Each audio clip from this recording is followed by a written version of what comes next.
Hello દોસ્તો, મારી આ કુકિંગ શોર્ટ ચેનલમાં તમારું સ્વાગત છે. તો આજે હું બનાવવાની છું ચણાનું શાક.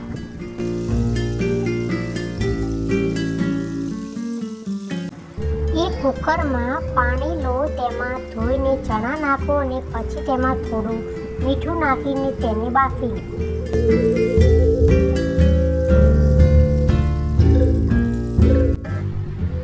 તપેલાને ગરમ કરી તેમાં 3 થી 4 ડેકલી તેલ નાખો. પછી તેમાં રાઈ નાખો, જીરું નાખો, તેની અંદર લવિંગ, લીમડાના પાન અને તમાલપત્ર નાખો. થોડીક તેમાં હિંગ નાખીને ઝીણી સમારેલી સૂકી ડુંગળી નાખીને હલાવો. પછી તેમાં મરચું, હળદર અને થોડુંક મીઠું નાખો, કેમ કે થોડું મીઠું તો બાફતી વખતે આપણે નાખેલું હતું. તો બરાબર મિક્સ કરી તેને થોડું પાણી રેડી અને 5 મિનિટ ચડવા દો.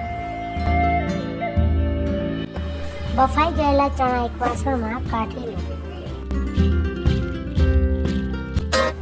પછી ડુંગળી ચડી ગઈ હોય તો તેની અંદર તે બાફેલા ચણાને નાખીને બરાબર મિક્સ કરો.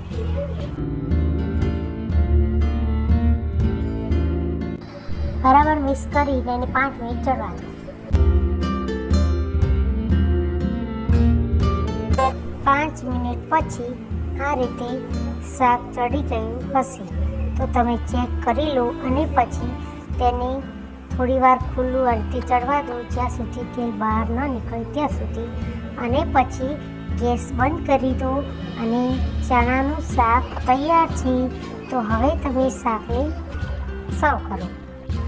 તમને જો મારું આ ચણાનું શાક બનાવેલું ગમ્યું હોય તો મારી ચેનલને લાઈક, શેર અને સબસ્ક્રાઈબ કરો પ્લીઝ.